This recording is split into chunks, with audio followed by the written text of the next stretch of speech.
Cześć wszystkim.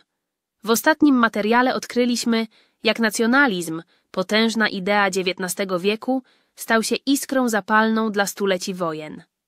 Dziś jednak kopiemy znacznie głębiej. Zastanówmy się, czy samo pojęcie narodu, które ukształtowało nasz świat, przyniosło nam więcej dobra, czy może szkody? Czy ta duma, którą czujemy, widząc naszą flagę, nie jest jednocześnie murem, który oddziela nas od reszty świata? W końcu, czy nie jesteśmy wszyscy po prostu ziemianami? A może to wszystko jest tylko grą pozorów? Może prawdziwy problem leży gdzie indziej? Czy to politycy świadomie rysują między nami linię podziału, by zdobyć i utrzymać władzę? Czy może media karmią nas strachem i konfliktem, bo na tym po prostu zarabiają? Dziś wspólnie wyruszymy w podróż, by znaleźć prawdziwe źródło ludzkich podziałów. Obiecuję, że wnioski mogą was zaskoczyć. Zaczynajmy. Żeby zrozumieć problem, zacznijmy od podstaw. Czym właściwie jest naród? W skrócie, to wielka grupa ludzi. Łączy nas wspólna historia, kultura, język, terytorium. To poczucie, że gramy w jednej drużynie. Pewien mądry człowiek nazwał narody wspólnotami wyobrażonymi. Nie dlatego, że są zmyślone. Dlatego, że czujemy niewidzialną więź z milionami ludzi, których nigdy w życiu nie spotkamy. Ale ta definicja nie zawsze była taka sama. Kiedyś naród oznaczał elitę, szlachtę. Dopiero rewolucja francuska i wiek XIX przyniosły ideę, że naród to wspólnota języka i kultury dla wszystkich. I właśnie ta zmiana, ten zwrot, stworzył fundamenty zarówno pod jedność, jak i pod straszliwe podziały. Nie demonizujmy.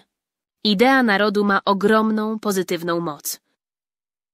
Po pierwsze, tworzy poczucie wspólnoty i bezpieczeństwa. Kiedy czujemy się częścią czegoś większego, łatwiej jest nam budować zaufanie, rozwijać gospodarkę i sprawnie zarządzać państwem. To paliwo dla patriotyzmu, chęci działania dla dobra ogółu. Dobrze zarządzany potrafi nawet łagodzić wewnętrzne konflikty, jednocząc ludzi pod wspólnym sztandarem dumy. Po drugie, naród stał się motorem do tworzenia państw. Dzięki tej idei z popiołów powstały zjednoczone Niemcy i Włochy. To ona napędzała walkę o niepodległość, także w Polsce. Gdy obywatele czuli się jednym narodem, tworzyli potężne armie. Wojny, choć przerażające, cementowały tożsamość narodową i pomagały w budowaniu struktur państwowych. Trzecie, naród mobilizuje i kształtuje. To właśnie ruchy narodowe przez szkoły i propagandę uczyły miliony młodych ludzi patriotyzmu, historii i oddania dla kraju. Nasza tożsamość narodowa nie jest czymś, co po prostu w sobie odkrywamy. Jest starannie budowana i wzmacniana. Często przez tych, którzy trzymają władzę. Niestety ten sam medal ma swoją bardzo mroczną stronę. Ta sama siła, która jednoczy, staje się potężnym narzędziem do dzielenia. A kto najchętniej z tego narzędzia korzysta?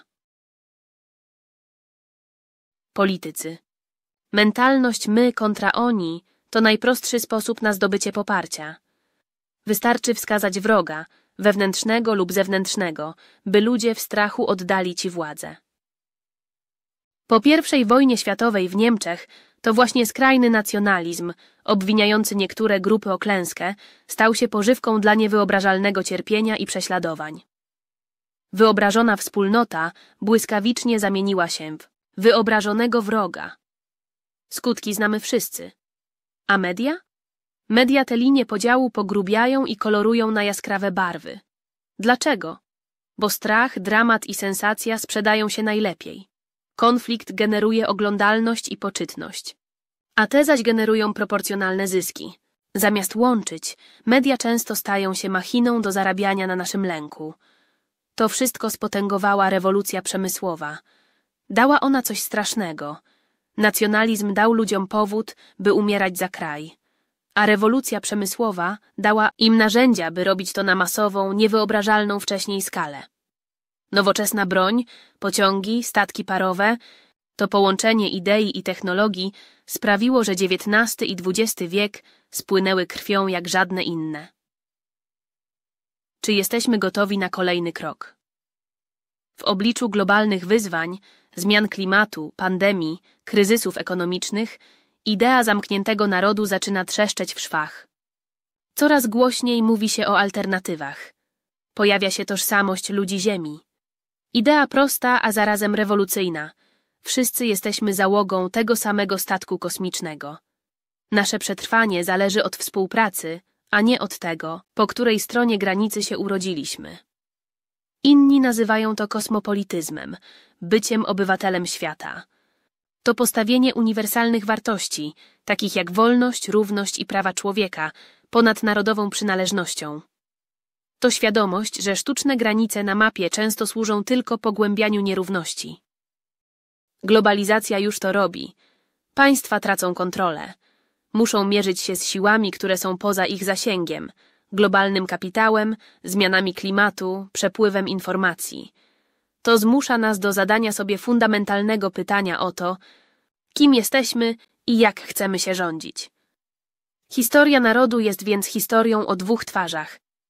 To potężna siła, która budowała państwa i dawała poczucie dumy, ale i śmiertelnie niebezpieczne narzędzie podziału, wykluczenia i nienawiści.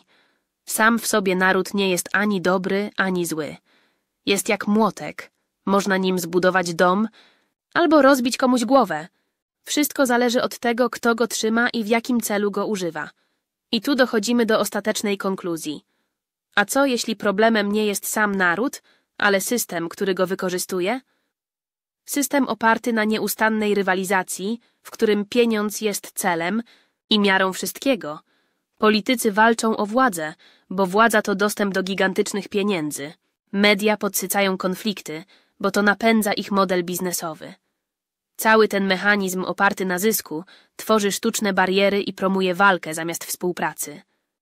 Może więc prawdziwe pytanie nie brzmi, czy naród nas dzieli, ale czy system oparty na pieniądzu nie jest ostatecznym źródłem podziałów? A może na tej planecie w ogóle nie powinno być pieniędzy? To odważne pytanie, wiem, może utopijne. Ale czy zadawanie go nie jest pierwszym krokiem do znalezienia lepszych rozwiązań? Co o tym myślicie? Czy to naród, polityka, a może właśnie pieniądz jest prawdziwym źródłem naszych problemów? Jesteśmy niesamowicie ciekawi waszych przemyśleń. Zostawcie komentarz poniżej.